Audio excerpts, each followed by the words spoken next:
Hello, this is Michael Paul with the New Orleans Scottish Rite College. I'd like to do a video today on sitting in the East for the first time and how it feels as the year goes on, along with some suggestions. I well remember the first time that I sat in the East. It's over 40 years now. I was comfortable in my knowledge of the ritual, but it felt as if everyone in the lodge was looking right at me, just waiting for some mistake. When I was sitting at any other station, I never felt as I did in the East. I spoke my part or did my duty, and that was it. I also never prejudged a worshipful master or sat with my eyes fixed on him ready to pounce on any possible error. In retelling this feeling to older past masters, I was assured that most everyone feels as if they are under a microscope when serving in the hot seat. I was given assurances that my feelings were not warranted, but common, and that the lodge was supportive and committed to my success. But sitting up there was still a very unnerving and odd feeling. As my year went on, I grew more comfortable in the East, but I was never very far from the anxiety of presiding. I felt the responsibility of the position. I was not only accountable for my actions, but I felt that my actions would reflect on every Mason who sat in the chair before me. I felt humbled.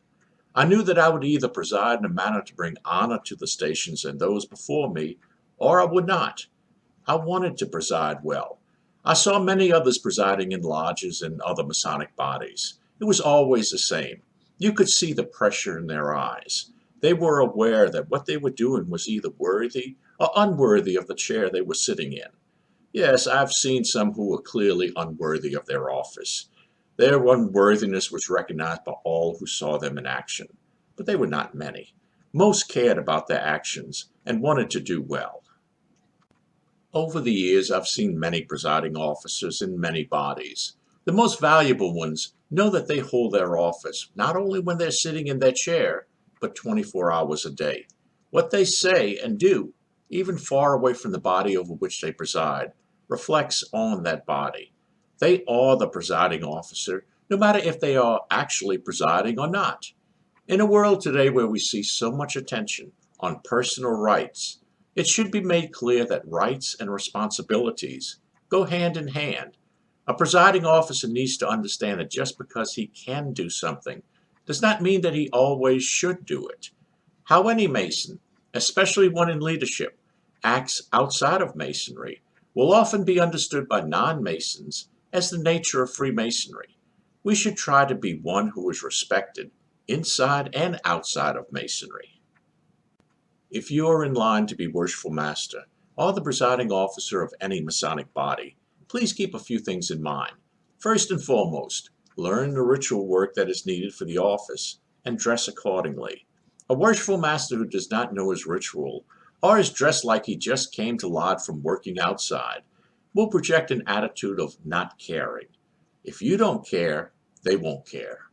Be familiar with the laws, rules, and regulations of not only the body over which you are presiding, but your Grand Lodge. You should be familiar with the history of your body and any particular customs that are important to the membership. Even if you are shaking on the inside, you need to project an attitude of calm confidence. This sort of outward attitude can only come with practice. Do not preside unprepared. Your agenda for the year should have been made when you were early on as a warden. Practice, practice, practice. Know what events are planned. Know what events can happen at any time, like degrees, and visit other lodges or bodies. Know what others do so that you can learn from any good ideas or mistakes that you may see. The bottom line is that presiding over any body of Freemasonry is significant. You are not just filling a slot, and you should never consider the presiding officer as one who is only a figurehead. What you do and say matters. What you don't do or say matters. A figurehead doesn't matter. Be dynamic, not timid. Act with intelligent courage. You must show that you care deeply about your office and all of Masonry. And of course, don't forget to smile. Thank you for watching. If you like the videos, please hit the like button and subscribe to us. See you next time.